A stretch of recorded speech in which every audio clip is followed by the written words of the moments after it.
প্রিয় খামারি ও মাছ চাষি ভাইরা, সকলকে স্বাগত জানাচ্ছি মাছ চাষের নিয়মিত ও ধারাবাহিক আরেকটি নতুন পর্বে।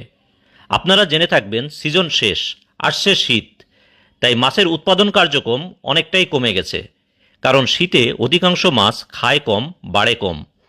অন্যদিকে ক্যাটফিশ জাতীয় মাছের মধ্যে কিছু ভাইরাসজনিত সমস্যা দেখা যায়, আর এই সময়ে চলে মাছের কিছুটা সংকট।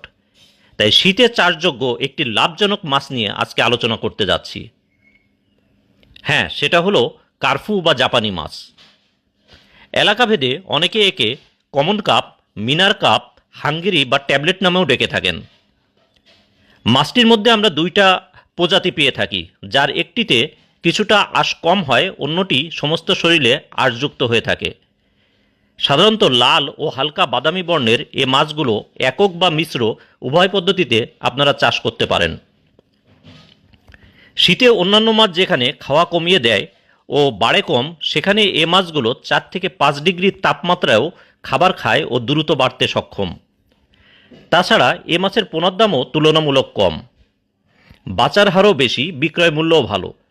তাই শীতের শুরুতে, বিশেষ করে সেপ্টেম্বর হতে নভেম্বর মাসে এ মাছের পোনা মজুদের উপযুক্ত সময়।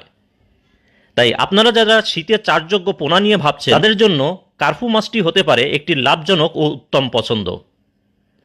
আর এই কার্ফু, জাপানি, মিনার বা হাঙ্গেরি মাছের পোনাটি পাবেন ধানি থেকে শুরু করে কেজিতে 20টা থেকে 25টা লাইন পর্যন্ত।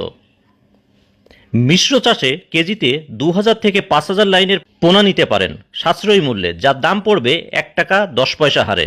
এছাড়াও রেনু চারাপোনা সুলভ মূল্যে পাওয়া যাচ্ছে। তাছাড়া সারা দেশে অক্সিজেন ব্যাগে করে পরিবহনে ডেলিভারি পেতে স্ক্রিনে দেখানো নম্বরে সরাসরি যোগাযোগ করুন। এছাড়াও মাছ চাষ সম্পর্কে কোনো জিজ্ঞাসা থাকলেও আপনারা সরাসরি যোগাযোগ করতে পারেন। তাছাড়া পোনা যদি দেখে ক্রয় করতে চান, তাহলে আমাদের ঠিকানা ধলা, ত্রিশাল, ময়মনসিংহ।